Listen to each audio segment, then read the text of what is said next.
Nobody had money. Nobody could pay for rent. It was a disaster. The stock market fell by 90%. It was insane. But something happened. The 30 most important stocks in America, almost half of them started during the recession. Why? Is it just a coincidence? I doubt it. Crises illuminate problems starkly in a way that normal times, just like you said, do not. For 3 years, the whole world was locked down and the whole world has changed. And there's so many opportunities, so many opportunities. And in these types of times, the average person goes, oh my God, this is a crazy time. I can't believe it.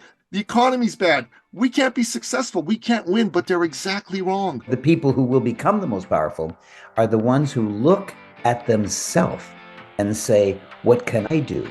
And in the last 12 months, more opportunities to be of service to people have become available than ever before. Welcome to another exciting episode of the podcast, The Thought Leader Revolution. I'm your host, Nicky Ballou. And boy, do we have an exciting guest and an incredible topic, a timely topic lined up for you today. Today's guest is one of the world's leading success gurus. He is a man who has been a personal mentor to me. And back when I was a wee lad struggling to succeed in the world, his mentorship took me from tragic to magic. He is one of the finest men I know. He's one of the brightest stars in the pantheon of the entrepreneurial galaxy. I am speaking, of course, of none other than the one, the only, the legendary Raymond. Welcome to the show, Raymond. What a glorious introduction. Thank you, thank you, thank you. You're so welcome. You're so welcome. I want to tell you something, Nikki, and that is the worst recession. It was actually so bad, it was a depression, and it was so bad it lasted a decade, for gosh sakes, starting in 1929. We're all familiar with it. It was absolutely bad. There were people in long lineups just to get bread. Nobody had money. Nobody could pay for rent. It was a disaster. The stock market fell by 90%. It was insane. People jumped out of windows who were wealthy and the next day were broke and they couldn't handle the shame. But something happened. Something happened. If you look at the New York Stock Exchange and then look within the New York Stock Exchange at the Dow Jones Industrial Average, it is 30 stocks, the 30 most important stocks in America. Almost half of them started during the recession. Almost half of them started during the recession. Why? Is it just a coincidence? I doubt it. What I think is when times are normal, everything stays the same. When times are normal, everything stays the same. If I continue living in my same house, then I'll continue having the same chiropractor and the same barber. Everything is normal. But when things go through a giant change, not just in one person's life, but in the whole country, then everything shifts. And when everything shifts, giant holes open up. And the entrepreneurs who can see the holes can launch businesses to fill that hole. And that's what happened in the Great Depression. And that's what's happening now. The entire world has never been afflicted by one thing, not by war, there's never been a thing that has afflicted the entire world. But now thankfully we're coming out of it. But for 3 years, the whole world was locked down by a little bug. And the whole world has changed. And there's so many opportunities, so many opportunities. I've launched more new educational products in the last 12 months than I've launched in the last 8 years. Wow. Because there's so much need. I agree with you wholeheartedly. You know, Patrick Bet-David, the legendary entrepreneur who started the PHP agency just over a decade ago and is the founder of the Valuetainment channel, which is the largest channel on YouTube for entrepreneurship, said last week something that is startling, but it completely ties in with what you just said. He said, times of crisis are times of great opportunity because crises illuminate problems starkly in a way that normal times, just like you said, do not.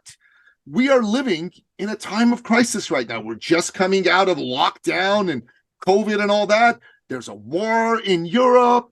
You know what I mean? There's all kinds of political turmoil going on down in the United States, the world's most important economy. All that's going on. And in these types of times, the average person goes, oh my God, this is a crazy time. I can't believe it. The economy's bad. We can't be successful. We can't win, but they're exactly wrong. Like you said, in the last 12 months, you've launched more educational products than ever before.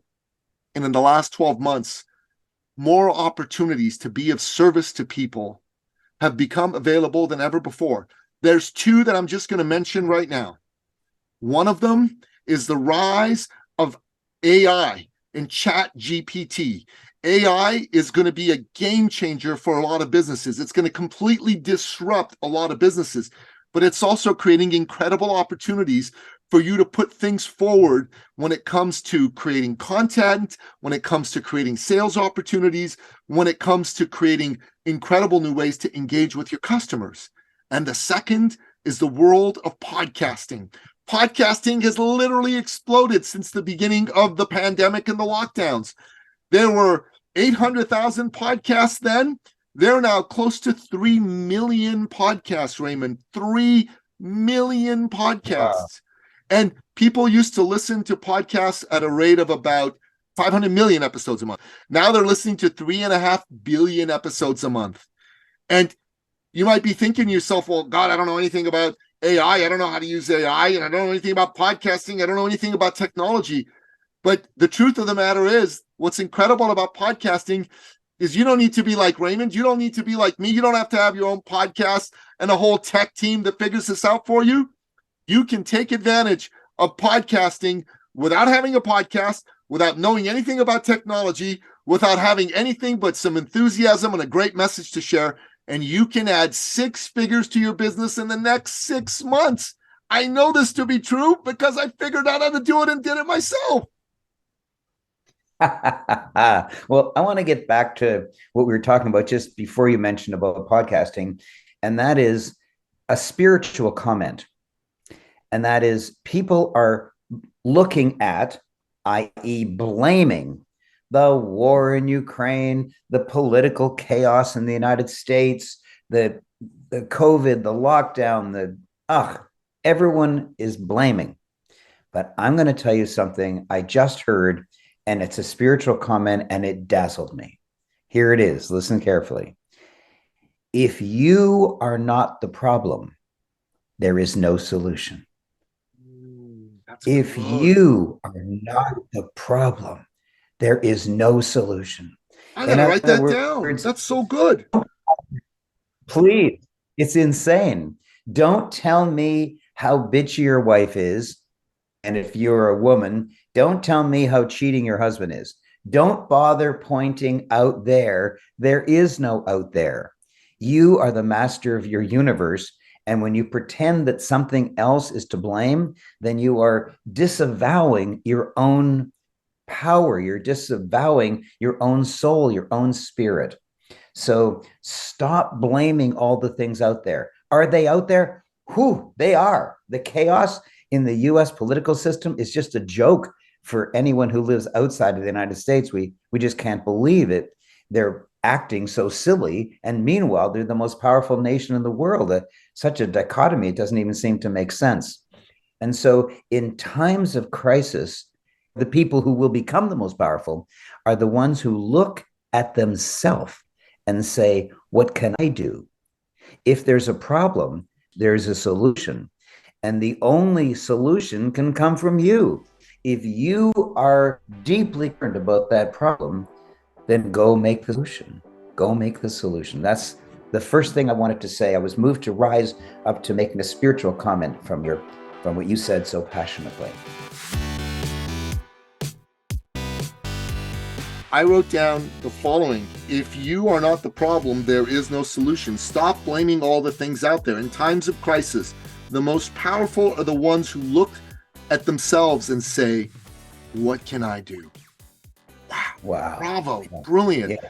That is so good. You know, Raymond, it's good that we're recording this because you got to grab this excerpt and you got to amplify it. Just what you said from, if you're not the problem, there is no solution to in times of crisis. I think that's super brilliant. And it's true. Earlier this year, I decided to do something, and I shared this with you last night when you and I spoke, right? I used to be, as you said, a top fitness trainer. I was one of the fittest people in the world. I work with Olympic gold medalists. I work with you. I work with top business people, athletes, billionaires, you name it. And that season in my life came to a close. I decided to move in a different direction. And there was a point where I was no longer a top trainer anymore. And a switch flipped in my mind. And that switch was, you're not a top trainer anymore. You don't need to be quite so diligent with your nutrition. So, as you know, I used to be extremely diligent with my nutrition. There were foods I would never touch. I would only eat a certain amount at a certain time, et cetera, et cetera, et cetera. I stopped doing that. My first year, I gained 1 pound. 1 pound, big deal, right? My second year, I gained another 2 pounds. I'm like, okay, 2 pounds, big deal. But for the next 12 years, I gained between 1 and 4 pounds a year without fail. And in February of this year, I had my shirt off. I was looking at myself in the mirror. And I looked, and I had a belly. I'd never had a belly in my life. I had a belly, and I looked at myself, and I'm like, how did this happen? And it happened because I told myself, you don't need to be so diligent anymore. And every time I was looking at food that I knew I really shouldn't be eating, I would tell myself, but look, you've been one of the top trainers in the world. You can turn this around anytime. Don't worry about it. Go ahead and eat it. I told myself that. That was my mental self-talk. Wow. And I realized something that morning in February of this year. I'm not a top trainer anymore. I was a top trainer. I'm something else now. And if I want to turn my health and fitness around, if I want to get rid of that belly, I'm going to need to find someone who is who I was. And so I found someone like that. He's someone who's worked with thousands of people. He currently works with 550 clients. And he had a story and a couple of photos on Facebook. And the photo was of a 56-year-old man. And he was just obese, in the first picture. And in the second picture, he looked like a Greek god. It was unbelievable. He was 56 years old. He's older than I am. I'm 55. And I looked at that and I told myself, I'm going to hire this man and I'm going to humble myself and do whatever he tells me. Even though I have all the knowledge still, I'm not going to argue with him. I'm not going to tell him I know better. I'm just going to do what he says. I hired him about 6 weeks ago. And Raymond, in 6 weeks, I'm already down 15 pounds. It is not. Wow. Yeah, it has not been easy to keep my ego in check because my ego wants to argue with him. My ego wants to tell him, I know better. I can do this. I've got a shortcut. But my soul knows, hey, no. The person who got you to get fat was you. I'm the problem. And the solution is for me to surrender my choice in the matter. I have no choice anymore. He tells me what to do, I do it. And that is the solution. When you want to be successful, there's 4 characteristics of success. The first is they have to make a decision. They have to decide. And at the root of the word decide is the word side. It's a Latin word, which is all about killing off. Other words in the English language with side in it are suicide, homicide, genocide, all about killing things off. To decide is to kill off the alternative to what you want to have. I made a decision that I was going to get into the best shape that I've been since I was a top trainer. That was a decision. You need to make a similar decision for yourself. You need to make a decision that 2023 is going to be a year that you're going to take advantage of these crises and make it the best year in your business's history. Secondly, you need to make a commitment. You can't just kick a tire and dabble. Every master was once a disaster. So you got to be willing to be bad before you're good. You got to be willing to be good before you're great. You got to be willing to be great before you're iconic. You got to be willing to be iconic before you're the best that ever was. Commit. Third, you got to be coachable. You know, our mutual friend Robin Sharma once told me, Nikki, if you ever want to double your income in any given year, triple your investment in yourself and your own personal professional development. Hire the coaches, do the courses, attend the conferences, be part of the peer groups. And then fourth, you got to be resourceful. You can't look at everything that's going on around you and saying, oh my God, throwing my hands up, I can't do it. Everything's terrible, I can't do it. Like Raymond, like you said, I'm the problem. Therefore, I'm the solution, and I can get resourceful and figure this out. The great Tony Robbins says it doesn't matter what you have in your life, what resources you have. What matters is how bad do you want change and how resourceful you're ready to be. And if you grab onto these 4 qualities and characteristics and make them your own, this can be the greatest year of your life. Wow. Nikki, I want to respond to something you said. You've hired somebody who knows exactly what you know, but you've forgotten what you know, and you somehow can't get back to what you knew because you created the belly. And so you've given responsibility to this hero, this new guru, this new trainer of yours. And I want to tell everyone that you did that for me once. Yes. When you were training me for polar race, and by the way, if you're not sure what that is, it's an annual event. It's a race, polar race. It's a 350-mile, month-long foot race to the North Pole, hauling a 100-pound sled at minus 40 degrees, dodging polar bears. And I did that when I was 62 years old, and Nikki trained me for 2 years from age 60 to 62. But near the beginning of that, when I was 60, I decided that running up and down stairs would be a good way to simulate racing on the level, hauling a 100-pound sled. And so I started running up and down 100 flights of stairs. Actually, that's a bit of a joke. I started by running up 1.5 flights of stairs and then panting for 10 minutes. That's how it really started. But eventually, I got better and better and better. I lived in a 10-story condo, so I'd go from the parking garage to the penthouse and then run back down. That's 10.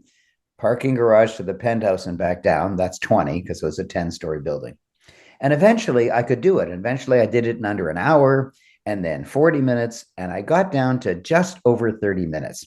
And just as an ego trip, I wanted to break 30 minutes. And I couldn't. I tried, I'd do 31 minutes, 32 and a half minutes. I just couldn't break it. And one day when Nikki came to train me, I said, forget the gym, come with me into the stairwell. I want to break 30 minutes.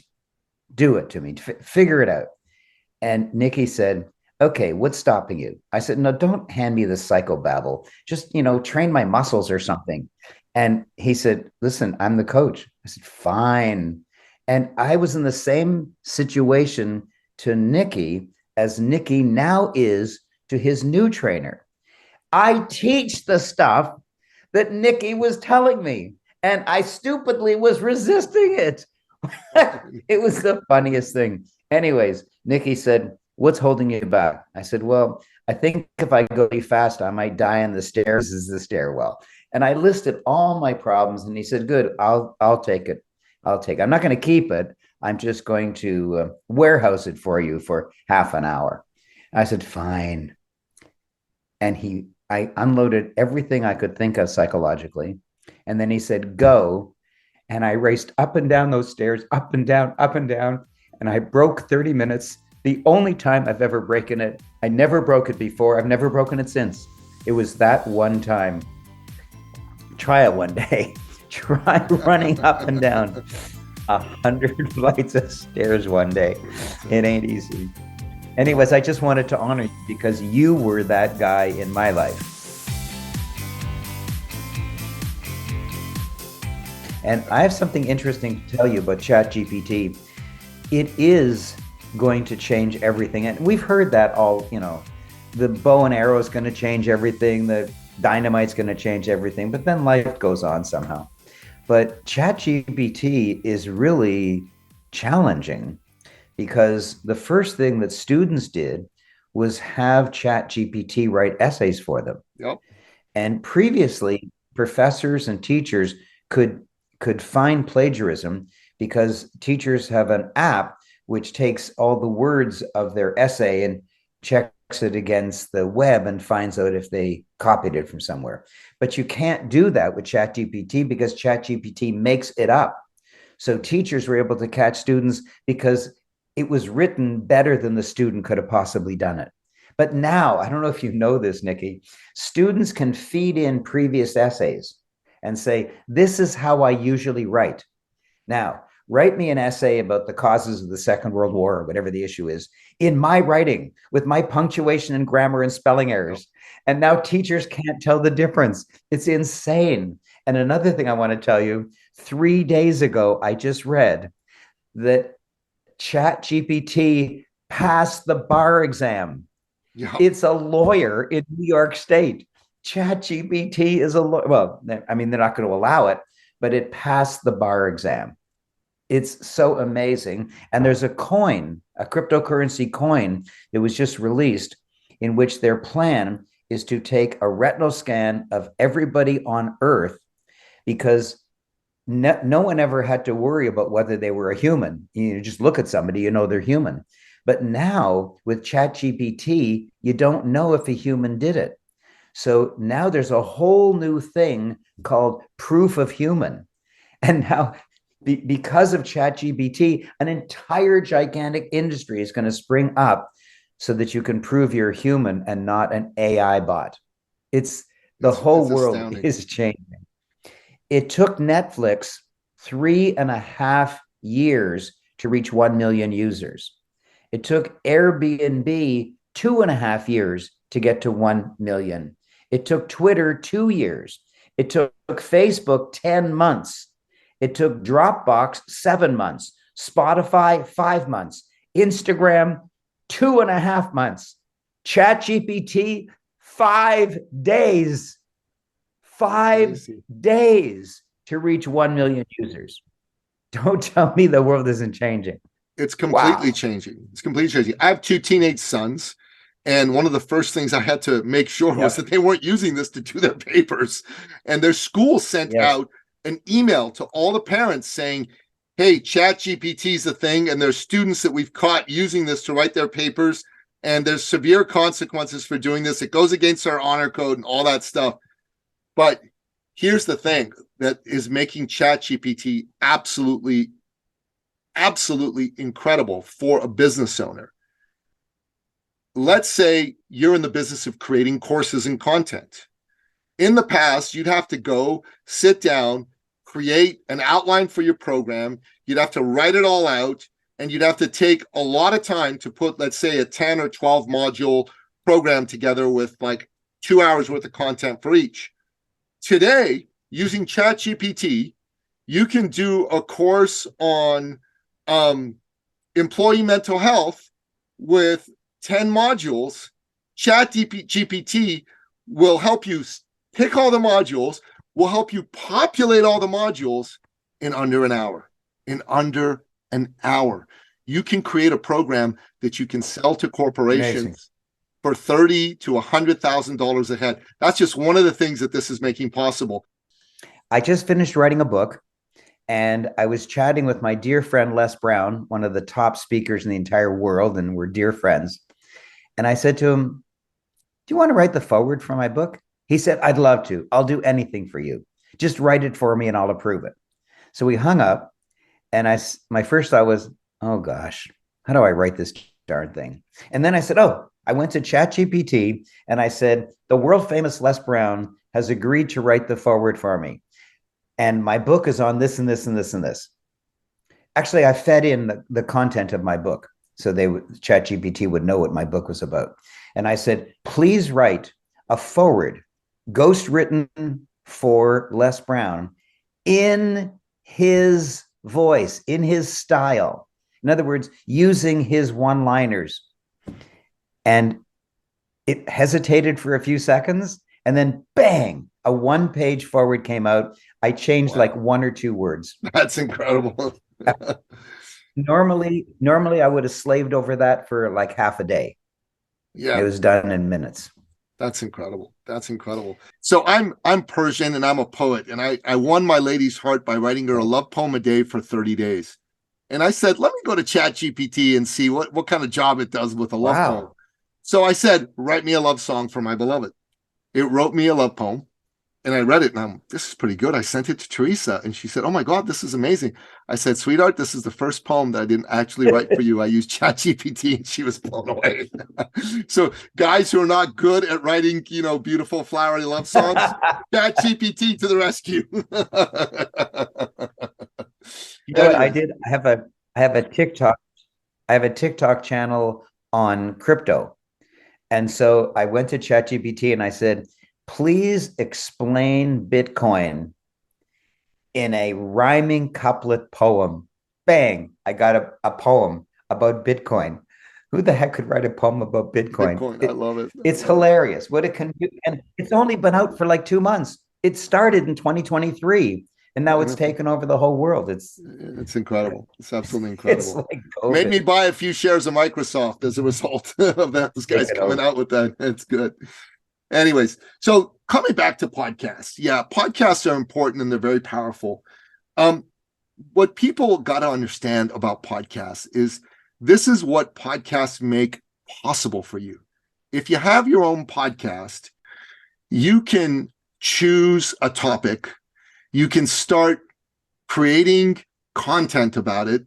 And this topic could be something you're super passionate about that's super valuable for people. You could put it out there and it'll have what's called a long tail. That means a year from now, 2 years from now, 5 years from now, 10 years from now, it'll still be out there on the podcasting platforms. And I'll tell you a story. It's pretty incredible. A fellow that I knew very slightly called me out of the blue and said, I need to meet with you. I need help. Let's get together, blah, blah, blah. And I got together with him and I met and, we hit it off. We agreed to work together. And I asked him, so what made you decide to call me? He said, oh, I've been listening to you on your podcast for the last 2 years. I feel like I know you, like you're a friend of mine. I'm like, wow. So this fellow brought me 11 other clients. I made $500,000 in sales through this fellow listening to my podcast. That's one individual. Wow. $500,000 plus in sales. And then, I had my own podcast and I thought I'd like to go be a guest on other people's podcasts. So, I can attract more people to us. And so, Raymond, I found another AI-driven podcasting app, and I signed up with them. And these guys help get you guests for your show, and they also help put you as a guest on other shows. I didn't need guests for my show because I know a lot of great famous people just like you and bring them on. But I wanted to be a guest on other people's shows, so I started becoming a guest on other people's show.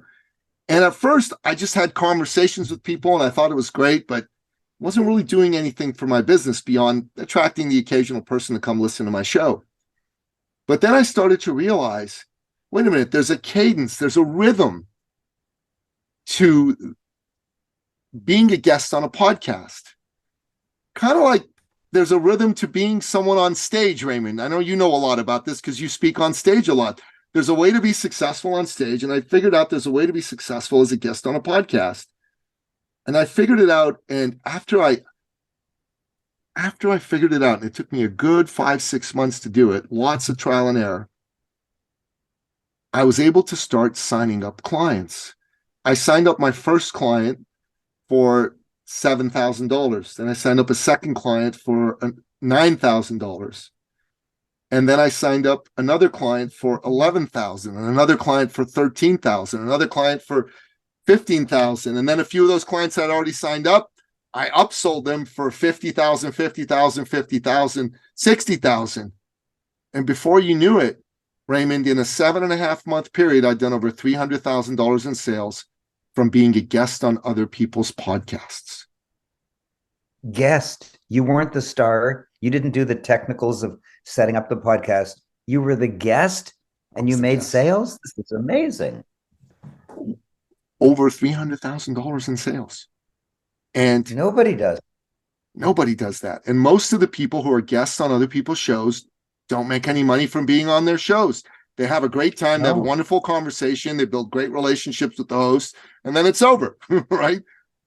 But Raymond, I figured it out. I also figured out why people aren't being successful with their podcast, because they're doing it wrong.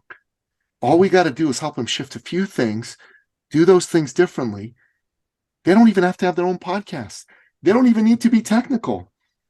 You could be 75 years old. You might not even know how to spell Instagram or podcast.